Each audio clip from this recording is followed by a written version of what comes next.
Jadi di sini saya akan menjelaskan materi terkait SCM atau Supply Chain Management. Pertama-tama saya akan menjelaskan apa yang dimaksud dengan SC. SC adalah sebuah rangkaian atau jaringan perusahaan-perusahaan yang bekerja secara bersama-sama untuk membuat dan menyalurkan produk atau jasa kepada konsumen akhir. Rangkaian atau jaringan ini terbentang dari penambang bahan mentah di bagian hulu sampai retailer atau toko pada bagian hilir. Berikut adalah ilustrasi dari supply chain sederhana. Pertama-tama supplier menuju ke manufaktur, manufaktur menuju ke distribution center, distribution center menuju ke wholesaler, wholesaler menuju ke retailer, retailer yang terakhir menuju ke end consumer. Kita memasuki materi utama. Yang pertama adalah definisi dari SCM atau Supply Chain Management. Supply Chain Management adalah manajemen terhadap aliran antar dan di antara tahapan supply chain untuk memaksimalkan profitabilitas keseluruhan supply chain. Definisi lain dari SCM yang pertama adalah Lambert 1998. SCM merupakan integrasi atas proses-proses bisnis dari pengguna akhir melalui pemasok awal yang menyediakan produk, jasa, dan informasi yang memberikan nilai tambah bagi pelanggan. Yang kedua ada Chopra and Mendel pada tahun 2001.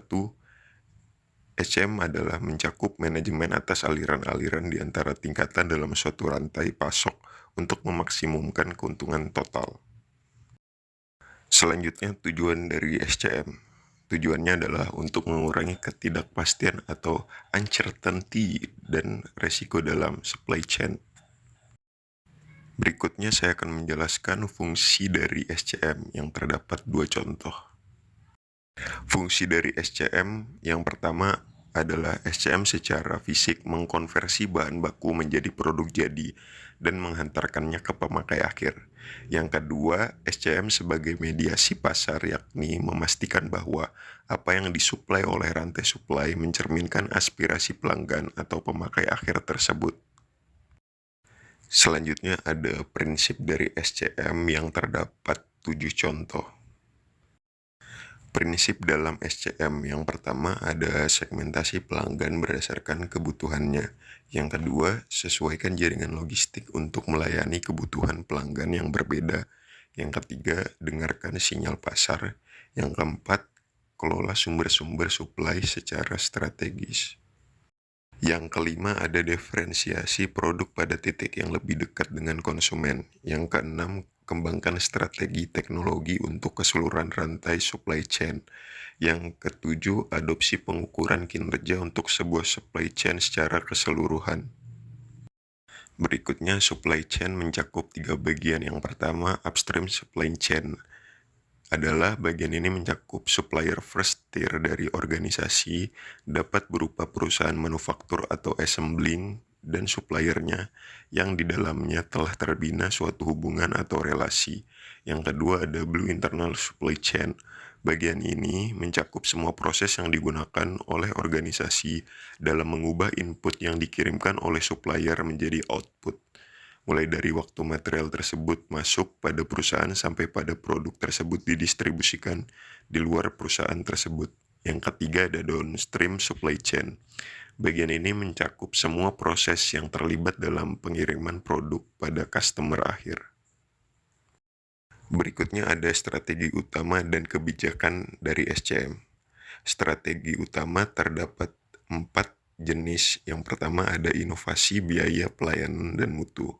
Sumber keunggulan dari inovasi adalah merek dan keunikan teknologi. Sumber keunggulan dari biaya adalah efisiensi operasi. Sumber keunggulan dari pelayanan adalah pelayanan terbaik. Sumber keunggulan dari mutu adalah keandalan dan keamanan produk. Dasar bersaing dari inovasi adalah inovasi produk. Dasar bersaing dari biaya adalah harga murah. Dasar bersaing dari pelayanan adalah sesuai kebutuhan khusus konsumen. Daya bersaing dari mutu adalah produk yang terkenal keandalannya. Peran utama SCM dari inovasi adalah kecepatan waktu dan volume ke pasar. Peran utama SCM dari biaya adalah infrastruktur yang efisien dan murah. Peran utama SCM dari pelayanan adalah efisiensi produk awal dan fleksibilitas produk akhir sistem komunikasi. Peran utama SCM dari mutu adalah pengendalian mutu dan keamanan di sepanjang SCM. Berikutnya adalah tahapan dalam SCM yang terdapat 4, yaitu yang pertama ada baseline dasar, adalah masing-masing fungsi bisnis seperti produksi dan pembelian melakukan aktivitas mereka secara sendiri-sendiri dan terpisah dari fungsi bisnis yang lain.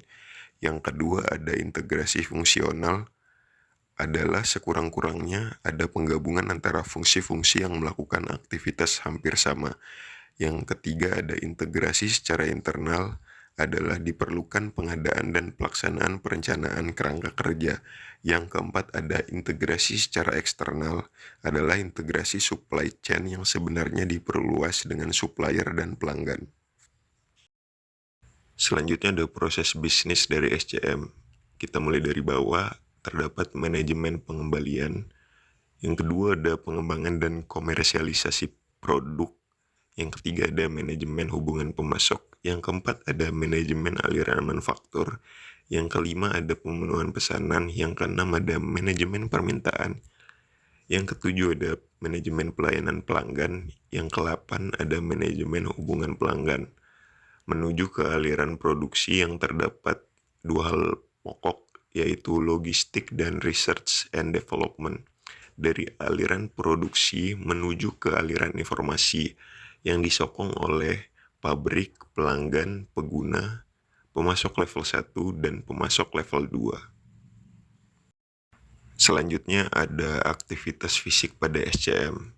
Kita mulai dari bawah, terdapat pengadaan menuju ke produksi, dari produksi menuju ke pendistribusian, dari pendistribusian menuju ke penyimpanan, dari penyimpanan terakhir menuju ke inventory control. Selanjutnya ada aktivitas pasar pada SCM yang terdapat 3 tahap. Yang pertama ada survei pasar, kemudian perancangan produk, yang terakhir adalah layanan purna jurnal. Selain SCM terdapat juga ESCM. Apa itu SCM? Adalah merupakan penggunaan teknologi untuk meningkatkan proses bisnis to bisnis dan peningkatan kecepatan, ketahanan, kontrol langsung, serta kepuasan pelanggan. Berikutnya ada kesuksesan ESCM yang terdapat 4 faktor. Yang pertama ada kemampuan dari semua partner pada supply chain untuk memandang kolaborasi ini sebuah aset strategi. Yang kedua ada kemampuan untuk melihat informasi yang ada pada semua partner supply chain. Yang ketiga ada kecepatan biaya, kualitas, dan layanan pelanggan. Yang keempat ada pengintegrasian rantai pendidikan yang lebih erat. Selanjutnya ada aktivitas pada ESCM yang terdapat 7 contoh. Aktivitas atau proses pada SCM yang pertama ada pengisian ulang persediaan, yang kedua ada e-procurement, yang ketiga ada kolaborasi perencanaan. Yang keempat ada kolaborasi desain dan pengembangan produk, yang kelima ada e-logistik, yang keenam ada perdagangan dengan bisnis to bisnis dan supply web. Selanjutnya ada masalah atau tantangan dari supply chain. Yang pertama masalah atau tantangannya adalah kompleksitas struktur supply chain. Poin-poinnya adalah melibatkan banyak pihak dengan kepentingan yang berbeda-beda. Poin kedua ada perbedaan bahasa, zona waktu, dan budaya antar perusahaan. Masalah dan tantangan supply chain yang kedua adalah ketidakpastian. Poin-poinnya apa saja? Yang pertama ada ketidakpastian permintaan. Yang kedua ada ketidakpastian pasokan. Terdiri dari waktu pengiriman, harga, dan kualitas bahan baku, dan lain-lain. Yang ketiga ada ketidakpastian internal yang terdiri dari kerusakan mesin, kinerja yang tidak sempurna, ketidakpastian kualitas produk, dan lain-lain. Selanjutnya ada solusi masalah dari supply chain sebelumnya. Yang pertama, solusi dari permasalahan tersebut yang pertama adalah melakukan outsourcing dengan menggunakan sumber dari pihak luar daripada dilakukan sendiri selama ada permintaan yang meningkat. Yang kedua, membeli input secara langsung daripada harus memproduksi terlebih dahulu. Yang ketiga, menciptakan strategi partnership dengan supplier. Yang keempat, ada melakukan proses produksi setelah ada order. Yang kelima, memperbaiki hubungan antara supplier dan buyer. Yang keenam, ada menggunakan pendekatan just in time dalam melakukan pembelian, yang mana supplier mengirimkan material yang dibutuhkan dalam jumlah yang kecil. Baik, kesimpulan dari materi supply chain management atau SCM adalah adanya supply chain management dalam perusahaan dimungkinkan peningkatan efektivitas dan efisiensi.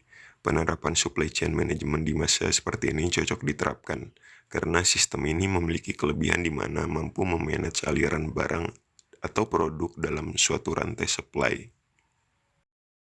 Itu saja video penjelasan dari saya. Mohon maaf apabila ada kesalahan. Sekian, terima kasih.